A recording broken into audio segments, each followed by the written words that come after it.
Welcome back. Happy Wednesday, happy Thursday, man. I get days of the week are all getting all messed up here. Welcome back into another edition of Prime Sports World, coming to you on a Thursday. I'm, of course, your host, David On Point. Right there is my co-host, Mr. T.J. Hopkins. Welcome back into the Prime Sports World and the crossover, as we're going to bring you our post-Christmas odds and ends stuff. So keep out that content. Talk about today. We're going to talk about some storylines going on in the National Basketball Association. We're going to talk about the Trae Young situation. And then we're going to talk about GOAT Talk. Before we get into any of that content, though, please like, share, and subscribe to the podcast on Facebook, YouTube, and we're on Twitch today. So keep an eye out for that content. as we go to Twitch. Sometimes on Twitter, sometimes on Twitch. We try to shake it up, keep you guys on your toes a little bit. But yeah, we had our Christmas. It kind of makes the first 2 months of the season. It's kind of the down the stretch point where teams you kind of know who's the contenders and who the teams that are probably going to be tanking for win and Miambo. Oh man, mouth did not say that well at all. TJ, welcome into the show, man. Happy Thursday. Let me ask you something before we get into this show here, the stuff we got planned. So did you watch all the Christmas Day games? I watched most of them, yeah. What do you think was your most entertaining game from Christmas? Like, if you had to rewatch one of them, which was the one you would rewatch? I had to rewatch one of them. Probably that first one, watching Philly come back on the Knicks. Yeah, probably that one. Okay. I don't hate it. I don't know if I have a vote, really. I didn't really get an opportunity to watch a lot of the Christmas Day games because I had so much going on, family-wise stuff. But yeah, I like that. That's nice. That's pretty solid. But yeah, let's talk about Trae Young. So apparently Trae Young, more trouble in Atlanta. We covered this story a few weeks ago. We talked about where he basically refused to sit on the bench during a game as a player who was rehabbing from an injury. So there's rumors that he could request a trade before the season even ends. His currently contract is 5 years, $250 million. He just signed the extension. I think he's in the first year of that extension. Let's first talk about, could Trae Young request a trade before the season ends, and then we can get into the rest of the stuff on this graphic. Could you request a trade before the season ends? Probably. I mean, anybody can request a trade, right? You're not wrong. So it's the will he request a trade is the real question. Okay, yeah, just to change it up, will he request a trade? I don't think he will. Right, like, especially with that money, with that contract, 5 years, $215 million, plus incentives. Like, you get more money for making an All-Star, for being an All-Star. You get more money for like the All NBA spots. You get more money for where your team, like, making the playoffs, how far you go in the playoffs, like all that stuff. So Trae Young really could make north of $230 million on his contract. I actually think all NBA contracts are fully guaranteed. I don't think there is that incentive stuff in there. No, some contracts have incentive. I don't think the rookie max contracts do though. But I could be super wrong. Like, you don't think there's bonuses for being an All-Star and all that other good stuff? I don't think so. They have that stuff. Come on, man. I'm gonna look that up. But I think the friction between him and basically every coach he's ever had has been well documented. The Atlanta Hawks haven't been. But it's only been like two coaches, right? So it's Nate McMillan and Lloyd Pearson, Nate McMillan. And the Hawks right now are sitting at the 9th seed. They're currently in the play-in, 17 and 18. I know he has been out for a hot minute. Like, he hasn't played in a couple games here. He was supposed to return against that game against the Nets, but they ended up losing. DeJounte Murray's actually been pretty solid so far this season. I actually do think Trae Young, I think where there's smoke, there's usually fire. When there's all this chatter and all this conversation, I think there's usually something to this stuff. I just don't know. Like, I don't know how he goes about it. Well, I think it's new territory for all those involved. Like, let's not act like Atlanta has been a basketball hotbed the last 5 or so years. Like, outside of the Al Horford and the crew, like outside of those years, they've been in the lull, right? Like, they've been terrible. Then all of a sudden they shock the world and go to the Eastern Conference Finals, and then now it's like, okay, what are you? What kind of team are you trying to be? And to your point, Trae Young has had friction with every coach he's had in the NBA, albeit it's only been 2. But right now you are 2 for 2 in friction with coaches, and the Atlanta Hawks have already proven that they're going to side with him over the coach, right? Like, they got rid of Lloyd Pierce, Yep. I mean, I think almost any team that has a star player is going to pick their player over the coach. Coaches are pretty expendable. No offense to any coach in the No NBA. offense to any coach out there, but yeah, right. So if push comes to shove and they got to choose between Nate McMillan and Trey Young, albeit Nate McMillan has done a fantastic job since taking over. Right, he goes from interim to legit head coach. And I don't know if it's one of those things. Like, remember a while back when we were talking about Jimmy Butler and how he tends to wear out his welcome wherever he Yeah. goes. Yep. Like I'm not saying like this is that, but I don't know. Like Well, I it's mean, Nick McMillan did wear out his welcome pretty fast. Most of the coaching places he's been so far in the NBA. I mean, when he was in Indiana, he kind of wore his welcome out there. So, I don't know. and I know there's a lot of friction between other players on that current roster, mostly John Collins. Yeah. They're not on the best terms ever, but they paid him, and I guess now they're kind of stuck with him. Well, you gotta remember what I said about that. Like there was this log jam at that position, right? Like John Collins he's a power forward, right? Well, yeah, Yes, he's a yeah. I mean, power he's forward a center. I mean, power forward center, can play the three depending on the lineup. So like, you got him, you got DeAndre Hunter, Clint Capella, Okongwu, who else? Like you got it's just a bunch of guys at that rotation at that spot, and it's like somebody's not going to be happy because their minutes are going to get cut, yep. and he doesn't look like John Collins doesn't know what his role is. He doesn't know any of that. And when you traded for Dejounte Murray, you did not think you'd be at the ninth seed in the play-in, 35 games in. No, for sure he didn't. So the list of teams that could trade for Trey Young, you have them there. I'm glad you found it because I damn sure forgot to send it to you. Yeah, Uh, I got it. it's the Mavericks, the Heat, the Celtics, the Those Lakers, are the the teams with the Nuggets. best betting odds. So Mavericks, yeah, Mavericks, Heat, Celtics, Lakers, Nuggets. There are some other ones in there, but those are the top five. And then the teams that like, I mean, you have the teams that make the most sense is the Knicks and the Raptors. I just look at the Knicks as the team that's going to want to trade for a star. So, like, they have 3 first-round picks in this upcoming draft. They have some young players that teams could find interesting, and that RJ Barrett deadline is coming up here pretty soon. So they could include RJ Barrett in a trade with the Knicks if they wanted to give 3 first-round picks and RJ Barrett and some stuff. That trade could happen. Like I think January 15th or something. So if you're the Knicks, you're rolling out Trey Young, Jalen Brunson, Which may be the worst defensive backcourt in the NBA. Just saying. all right, so you rolling out Trey Young, Jalen Brunson, and Julius Randle as your big three. Yeah. Oh, I mean, like that's what you call it. Like It's that's not going. terrible. I mean, It's not terrible, but like y'all ain't stopping the soul, and yeah. we already know And the that's a lot of one money committed to 3 players, especially to like three Trey Young. players. Not to mention, we don't know how Tom Thibodeau's coaching style is going to whether that's going to have any effect on Trey Young. He doesn't seem to do well with those types of coaches, and Tom Thibodeau is for sure that type of coach. Oh, Tom Thibodeau, hard dude. Like Yeah.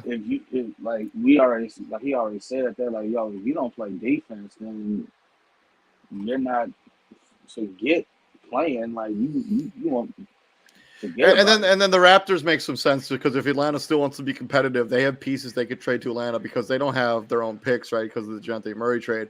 The Raptors could trade, Fred VanVleet, OG Anunoby, and like OG.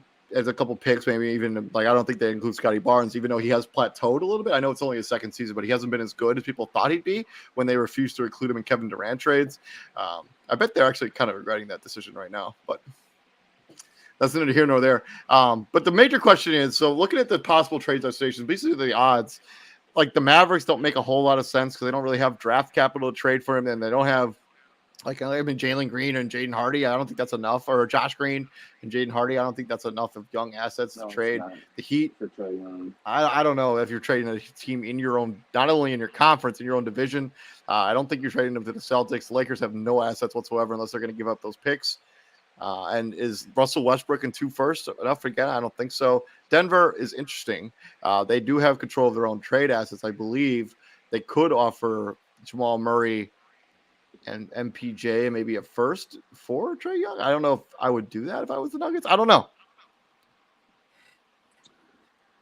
Jamal Murray, MPJ, and probably I mean, Bones. probably a first round pick, and then they probably have to get Trae Young and like DeAndre Hunter You back gotta over. throw, and if you're Denver, you gotta throw Bones Highland in that deal too. Maybe I think you can. I think you can get that trade done without having to include Bolt Highland. Nah, you gotta include Bones Highland. But the real question is, when we come to talking about Atlanta and Trae Young, will they trade him? Yes or no? No, they can. He can be disgruntled all he want. He can be frustrated all he want. You ain't going nowhere, dude. I mean, they will go through coach after coach after coach before they trade him. Because first off, like most teams aren't gonna keep doing like they're not gonna keep doing it. Like they're not gonna keep eating big salary after big salary after big. Like they're not gonna keep doing that. All right, so they real talk. It's gonna come to a head where these teams gonna tell these disgruntled players, you know what, suck it up and shut the hell up. Yeah, I think we've already Like seen that once with seriously, Kevin Durant. I mean, he requested a trade. The owner was like, "Nah," and like, he's in the first year of a massive extension, where this is the first year of a 5-year extension. He's under contract for 5 years. He's only 24 years old. You're not trading him away. yeah, like that's the yeah. It's gonna be like suck it up and shut the hell up. Like seriously, like because if you really wanted to leave, you had your opportunity, right? Like you could have said that I'm not, whatever contract that Atlanta offers me, I'm not signing it. I'm going elsewhere. Right? Mm-hmm. Most teams didn't bother with the free agency thing because they're like, what's the point?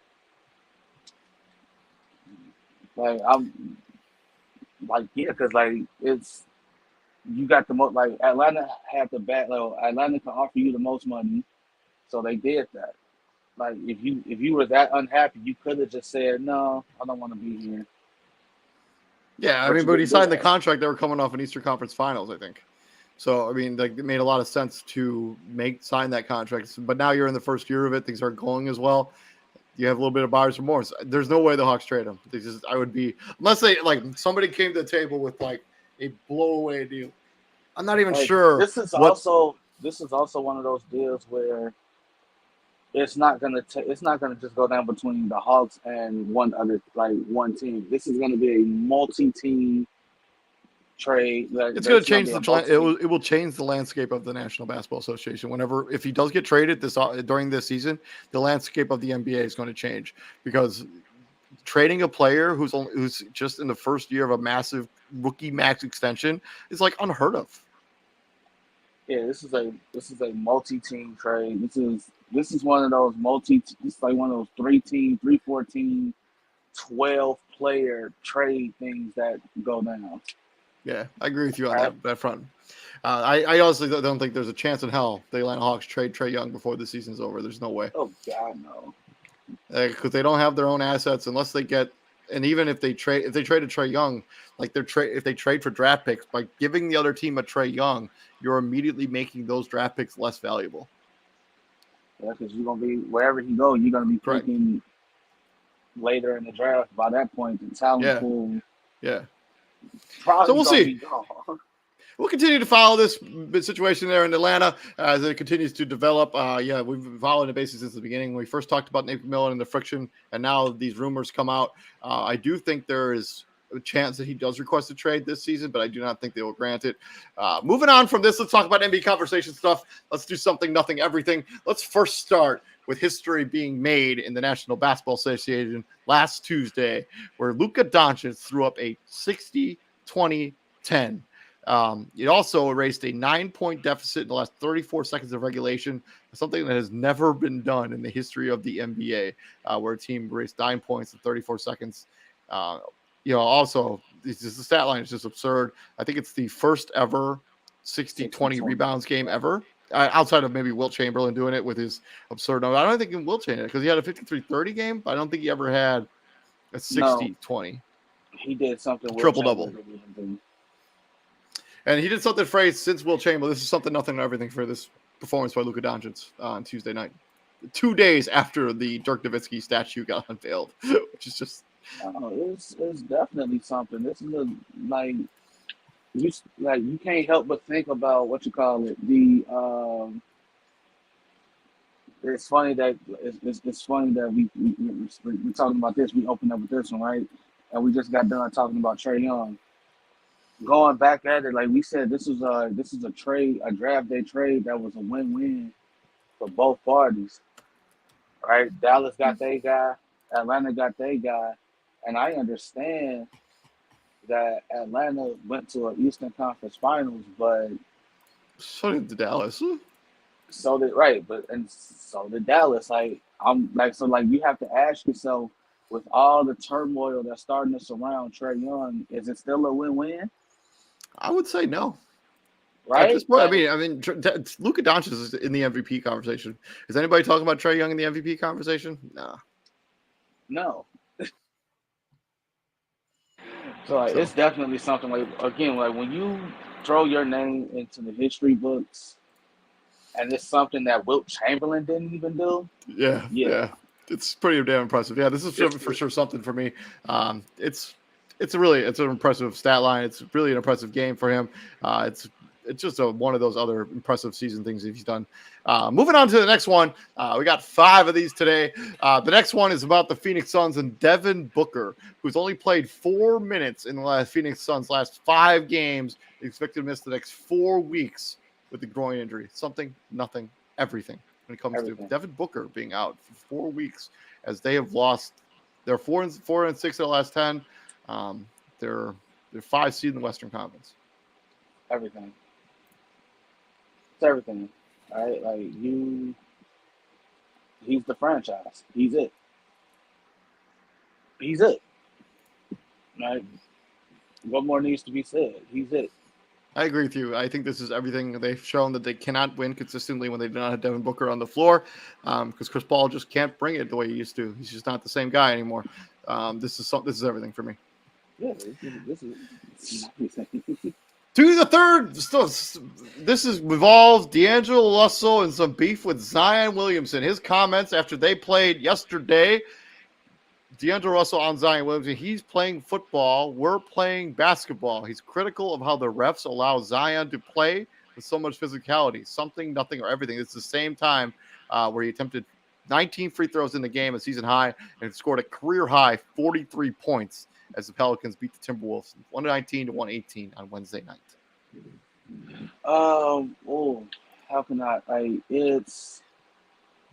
I want to say it's borderline nothing. He is right about the whole. He's officiated differently. Him and Giannis kind of do the same. They do the same thing. They're allowed to come at you 100 miles an hour, throw elbows, lower shoulders, and I've been saying this for years. As a defender, what am I supposed to do? Just let him run me over, and I'm still somehow gonna get charged for the foul, right? Right now, he sound like a lame mother because he's complaining after a loss, right? You let this dude he scored 14 straight on you, and he stole the game. He stole the game from. So right now, it's coming off you just mad right now. But does he have a legit gripe? Absolutely, because he's coming down 100 miles an hour, bull in China shop, throwing elbows and whatnot. And as a defender, you asking the legit question, yo, what am I supposed to do? How am I supposed to stop that? I want to say it's borderline nothing again because the timing is off. The timing ain't right. He just sound mad right now because he just lost to the dude. Yeah, I think this is nothing. I think this is more about like the next matchup, right? Because like I think referees will be like maybe we should watch the whistle Maybe there and see what he. yes, I think Yeah, that's what he like. He because that's players do all the he. players do this all the time, where they go to the media, they make some comments like this. This is usually during a playoff series, not so much during a meaningless regular season game. We lost by 1 point, but you say things like this, where like this guy just allowed to play however he wants, and yeah, I Like, think. because like speaking of Giannis, like we saw it. Like I think it was James Harden who kicked off Giannis at the free throw line. Like he's Yeah. he's taking entirely too long at the free throw line. Like James Harden, he's literally standing there talking to the ref, like, "Yo, like you see this, you Yeah, see this." Like his free throw treat is insane. Like it's so long.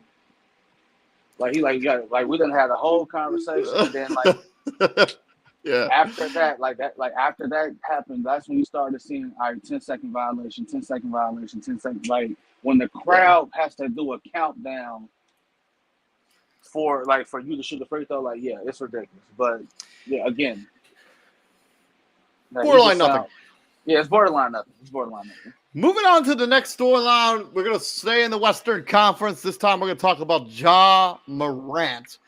When he was asked, this is a comment came out December 23rd before the Christmas Day game. He was asked about his "I'm fine in the West" comments. He says, "I'm standing in that. I stamp it." He says, "What about the Suns? They're in the Western Conference." He's like, I was fine in the Western Conference. Memphis has lost 4 of the last 5 games. Not since those comments. I think it's 3 out of the last 4 since those comments. And he's lost to teams that are in the upper echelon of the Western Conference: Nuggets, Warriors, Suns. Something, nothing, everything. It's something because like y'all running y'all like you're running your mouth and you haven't really won a thing. Like you ain't accomplished nothing.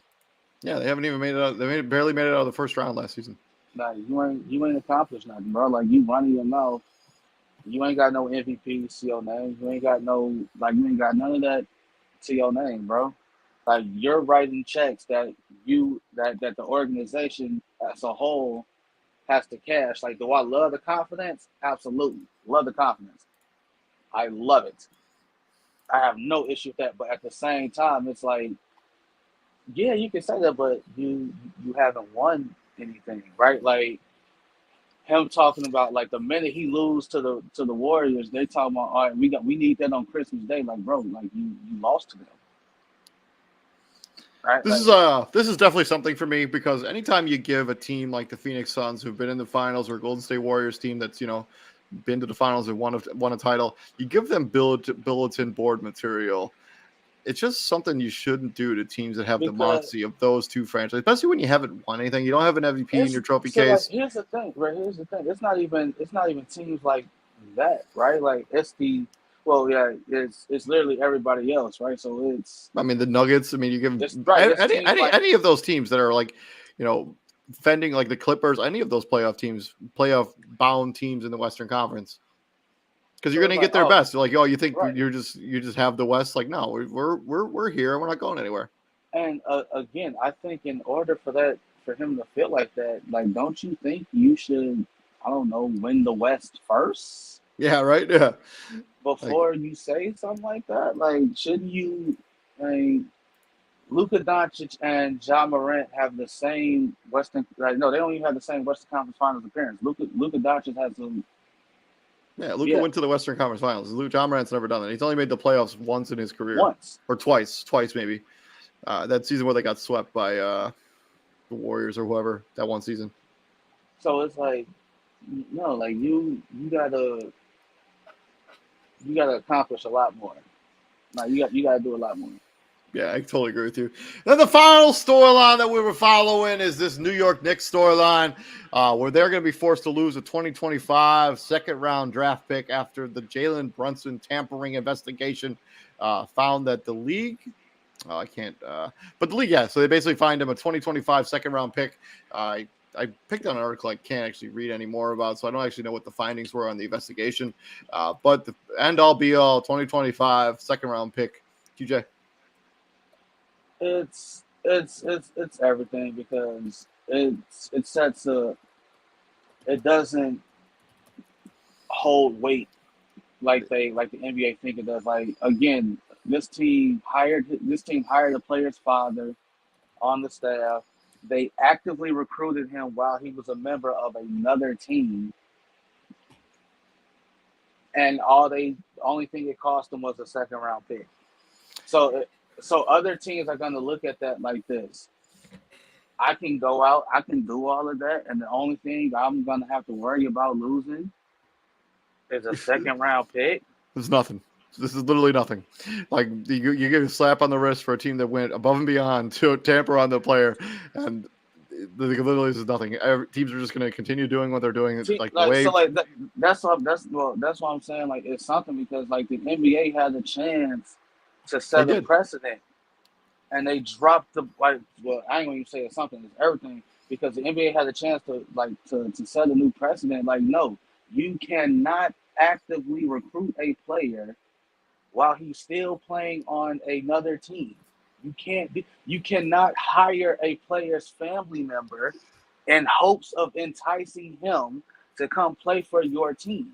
That's like you had a chance to be like, hey, we gotta nip this in the bud. Like we gotta kill all this because now it's like now teams are gonna be like, oh, I can do all that, and the only thing I gotta worry about losing is Second a round second pick. round pick. And Oh, not even like a soon. Second round.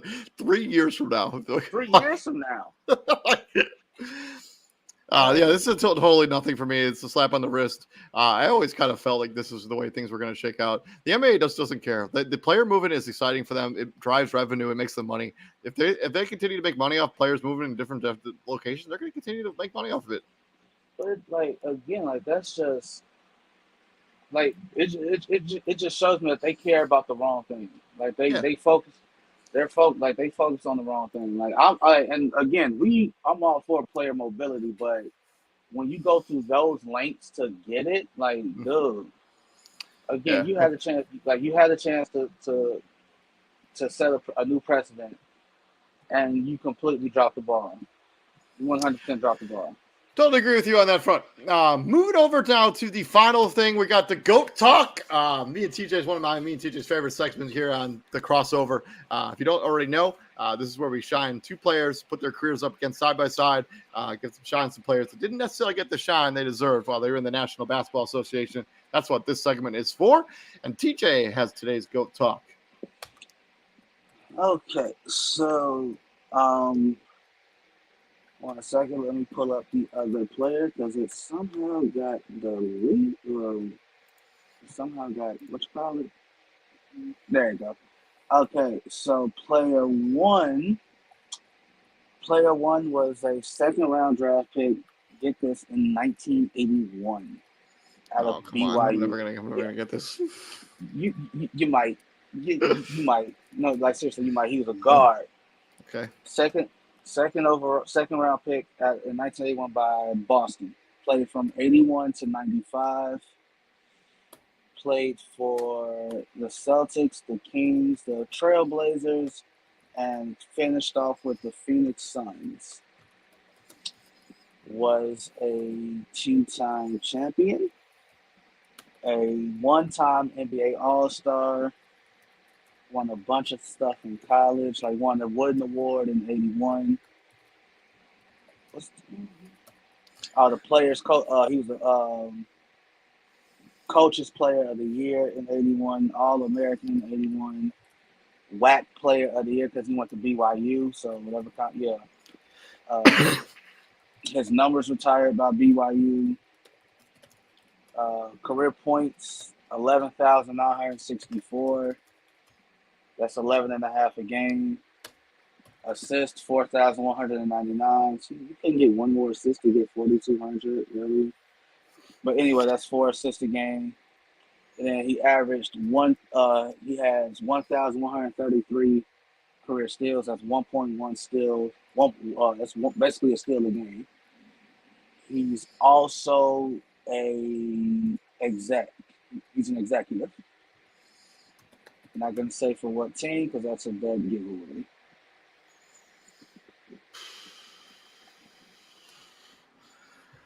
All All right, so he won both his rings with the Celtics in the 80s. Won both of his rings with Is the it Kevin Celtics. McHale? No, It is he's not not a Kevin guard. McHale.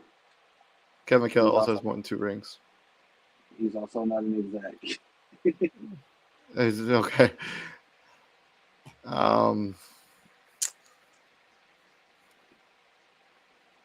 Do we have do you have a number by any chance, or number? What was the number he wore?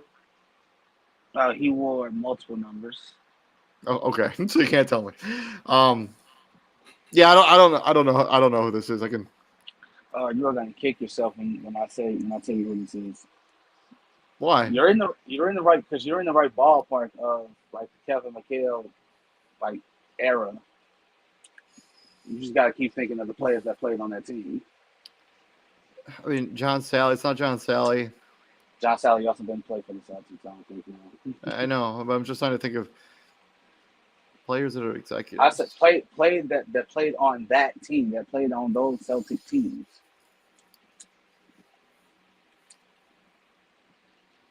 Is it Hal? No, it's not Havlicek. That's way older. Is not having yeah, that's way older. I don't know. I can't. A guard. I don't know. Player one is Danny Ainge. Oh, come on. That Suns thing should have given away from. All right, Danny Ainge. Player one is Danny Ainge. Player two was a first overall draft pick in 79 by the Man, we're Bucks. rolling back the clock here. All right. He only played for 2 teams. He only played for the Bucks and he only played for the Hawks. He's also a guard. Was a 5-time All-Star, basically 5 straight from 82 to 86. Was All NBA, 4-time All NBA second team, 2-time Defensive Player of the Year, 4-time NBA All Defensive first team. Numbers retired by the Bucks. His numbers retired by Arkansas, University of Arkansas. That's where he went to college. Forgot to add that. First team All American, like crazy. Yeah, just numbers. 11,931 points. So that's 15 points a game. 3,575 rebounds. That's 4.7 rebounds a game. And 2,793 assists. That's 3.6 assists a game. He also averaged for a career. He also averaged 1.2 steals a game and basically half a block a game, which I don't understand how you accredit half a block. Like, what is half a block? I never Well, understood that. Obviously, he must have.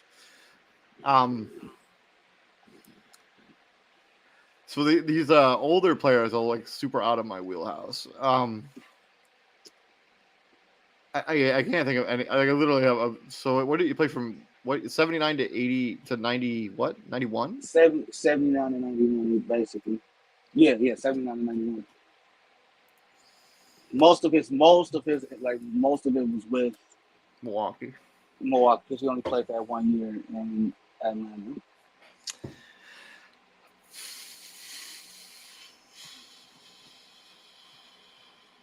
Yeah, I don't have even a guess. Sidney Moncrief is player two. Oh, okay. What, doesn't he go by something else now? No, he's out. No, I thought, okay. Sidney Moncrief. Okay.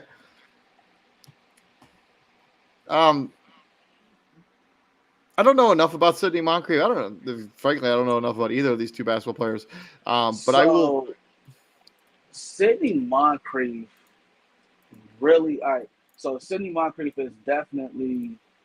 I'm just tell you right now. I go Sidney Moncrief. I don't think Danny Ainge was a better player. I just think Danny Ainge had better circumstances because Sidney Moncrief gets to the Milwaukee Bucks the year after Kareem Abdul-Jabbar leaves.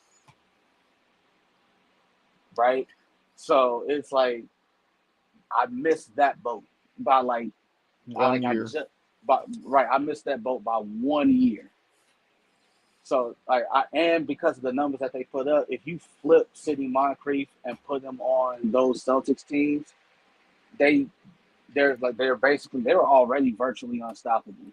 But you add Sidney Moncrief, who is a lockdown defender, and giving you 15 a game, right? Like more than that. Like that's just for his career. Sidney Moncrief at the peak of his powers. So 22 and a half points per game when he was at his best in Milwaukee in 82, 83.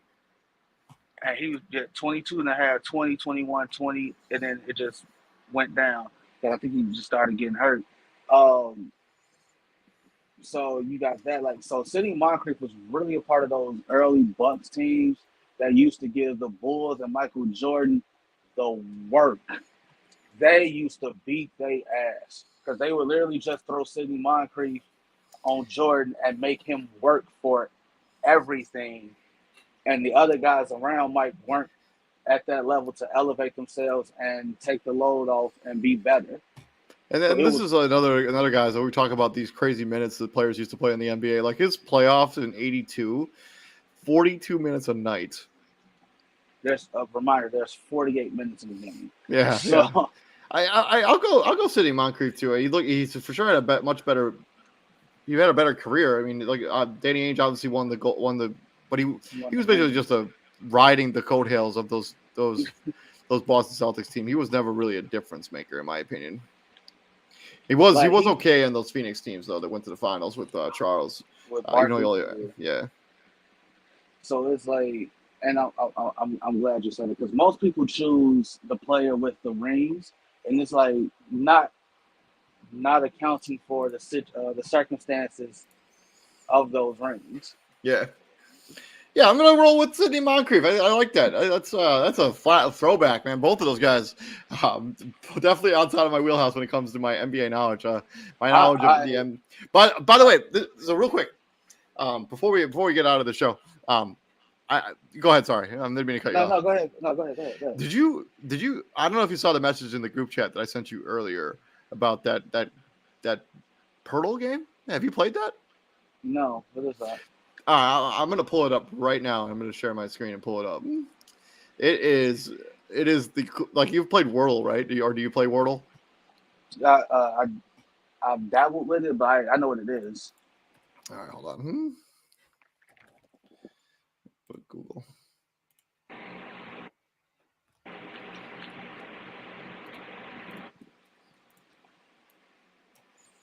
All right, let me share my screen.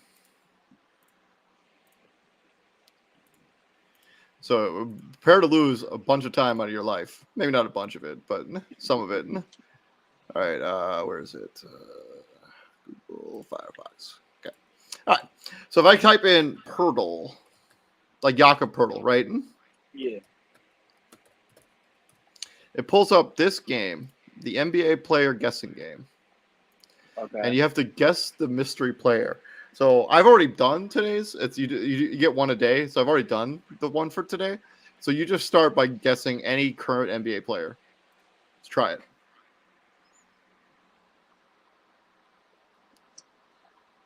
So you can see the silhouette. So here's the silhouette. This is what this player looks like.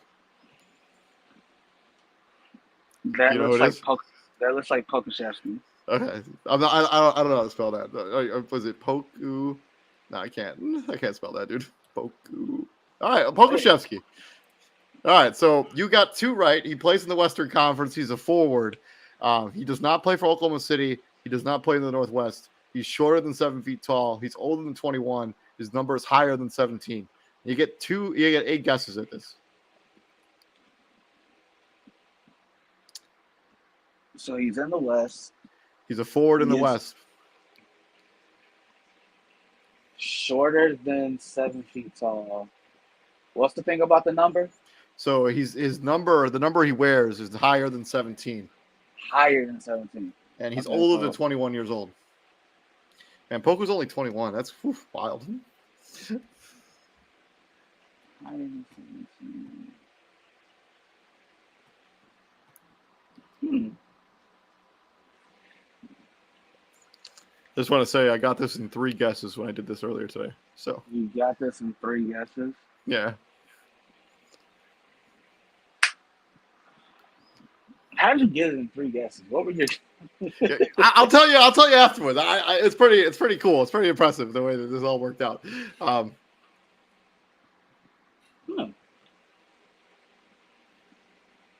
Come on, guess a player. Come on, somebody I'm a forward in the West. a forward in the West.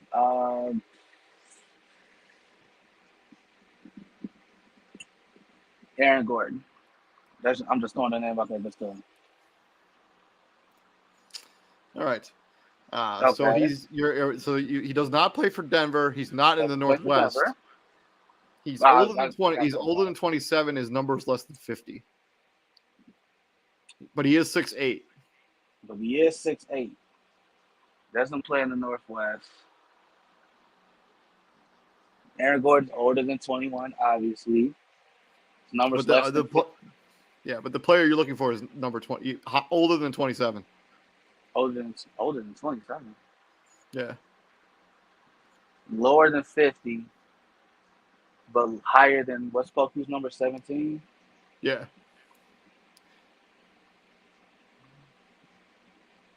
What number's Kawhi Leonard? 7, something like that. 2. Oh, then it's not him. It's not him.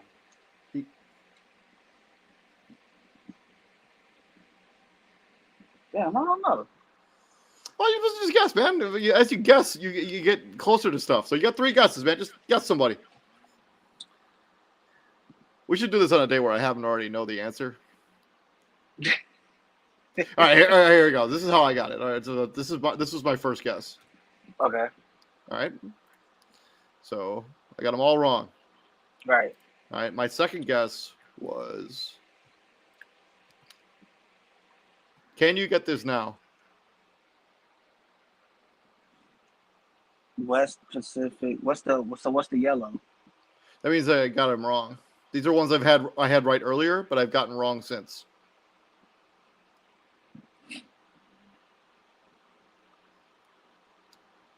So he plays in the West. He's in the Pacific Division. He's 6'8". He's older than 29. So think of forwards that play in that division that are older than 29. So you got Jay Crowder, you got Paul George, but the number thing doesn't work. Same thing with Kawhi. Sabonis is too tall Too young. and too young.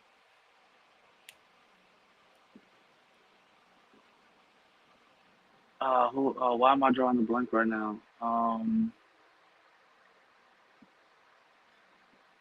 You had the right team. Which team?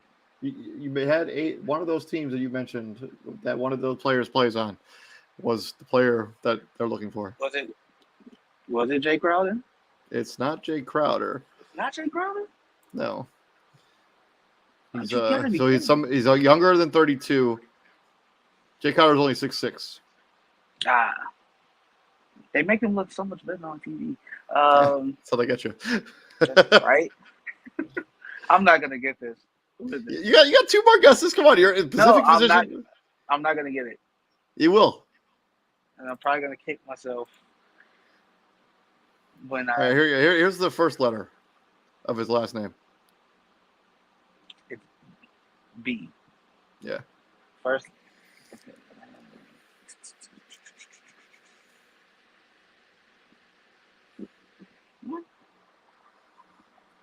And ain't none of them listening. B-A.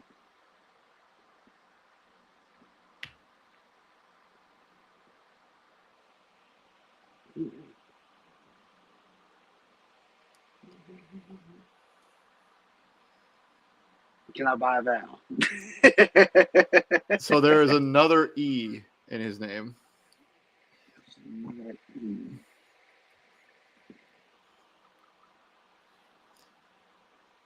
Yeah. So it's B-A blank, then the E, then another. No, it's 2 blanks. So A blank blank E. And then there's another letter after.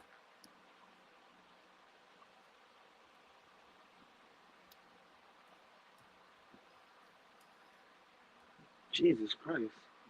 And you got this on 3 guesses? Yeah. Come on. I don't know.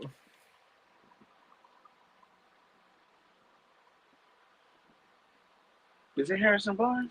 It's Harrison Barnes. Harrison Barnes. You got it 6 guesses. But yeah, every day you could do this every day. This is the website. Pirtle Dunk. You just do Pirtle It's game. just is it spelled like how Jakob Pertl Yeah. spelled his name? Like Yeah. it's spelled just like that? Yeah. And you can literally play this every day. Interesting. Yeah, right? Nice little brain teaser. Yeah, I love stuff like this, as you know. But yeah, this has been the crossover. I've been David Huffman right there as my co-host with TJ Hopkins. Keep an eye out for Games of the Week. That show should be going live here within the next hour or so. But yeah, I've been David Huffman. Right there is Mr. TJ Hopkins. And TJ, what we do here at the Prime, my friend. We bring the heat. And yes, we are bringing it here in Fort Wayne, Indiana, man. It's 52 degrees and nice. But yeah, we'll be back here Monday when we're breaking down what's going on in the National Football League in week number 17. So keep an eye out for that content. TJ, you have a good night, my friend. You too, man. Peace out, brother.